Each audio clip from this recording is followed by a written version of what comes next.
চরম মর্মান্তিক ঘটনা। বন্ধুদের সঙ্গে বাইকে চেপে ঈদের বাজার করতে যাওয়ার পথে কন্টেনারের ধাক্কায় মর্মান্তিক মৃত্যু হলো এক যুবক সহ এক টোটো চালকের। বুধবার দুপুরে ঘটনাটি ঘটেছে মালদার কালিয়াচক থানার ডাঙ্গা এলাকায়। জানা গেছে দুর্ঘটনায় নিহত যুবকের নাম আলামিন হক, বয়স 30 বছর, এবং রফিকুল খান, বয়স 40 বছর। দুজনেরই বাড়ি কালিয়াচকের সুজাপুর এলাকায়। এদিন আলামিন তার দুই বন্ধুর সঙ্গে একটি বাইকে চেপে মালদা শহরে ঈদের বাজার করতে যাচ্ছিলেন, কিন্তু ডাঙ্গা এলাকায় হঠাৎ করে একটি কন্টেনার প্রথমে টোটোতে সজোরে ধাক্কা মারে, পরে ধাক্কা মারে বাইকে। সেই ধাক্কায় বাইক আরোহী যুবক আলামিন হক এবং টোটো চালক রফিকুল খানের ঘটনাস্থলে মর্মান্তিক মৃত্যু হয়। এছাড়াও এই ঘটনায় আলামিনের দুই বন্ধু গুরুতর আহত হন। স্থানীয়রা নিহত এবং আহতদের উদ্ধার করে তড়িঘড়ি মালদা মেডিকেল কলেজ হাসপাতালে পাঠান। ঘটনার খবর পেয়ে নিহতদের পরিবারবর্গ হাসপাতালে ছুটে যান এবং সেখানেই তারা কান্নায় ভেঙে পড়েন। বাইক নিয়ে আসছিল শপিং করতে, দিয়ে কন্টেনার একটা মেরেছে, টোটো আর বাইকটা, দুজন ডেথ হয়েছে আর একজন আহত আছে। ওরা মার্কেটিং করতে আসছিল মালদা ঈদ উপলক্ষে।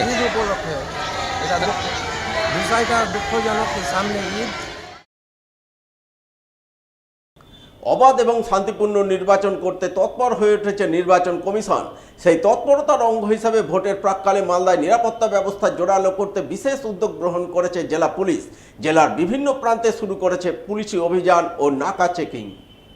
বুধবার এমনই নাকা চেকিংয়ের দৃশ্য নজরে এলো মালদার হবিবপুর থানা এলাকায়। এদিন হবিবপুরের বুলবুলচন্ডিতে হবিবপুর থানার পুলিশ ও কেন্দ্রীয় বাহিনীর জওয়ানরা মিলে যৌথভাবে নাকা চেকিং পরিচালনা করেন।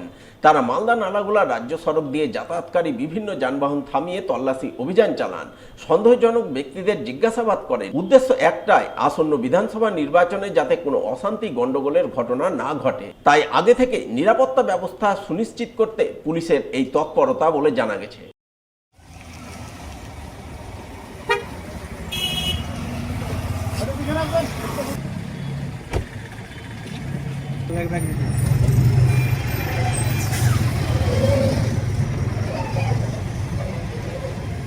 ঠিক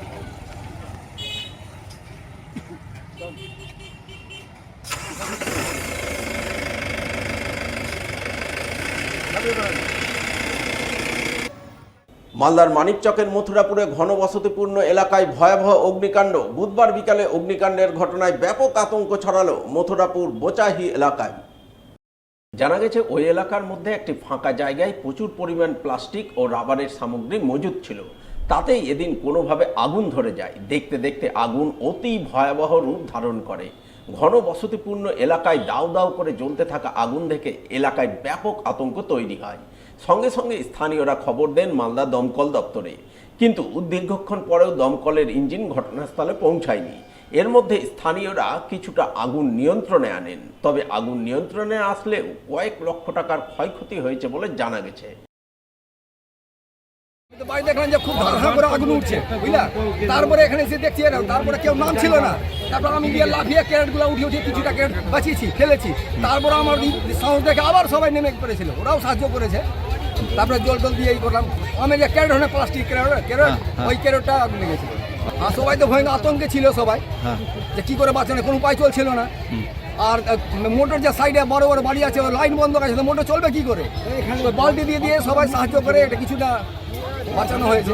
এইটা বলা যাচ্ছে না, এটা মানে আগে থেকে দেখেছিলেন, সে হয়তো কিছু আগে লাগিয়ে যায়, কিছু হয়েছে, কিছু হবে। ওখানে তো কোনো সিলিন্ডার নাই যে আগুন লাগবে, কিছু একটা কেউ না করে হবে।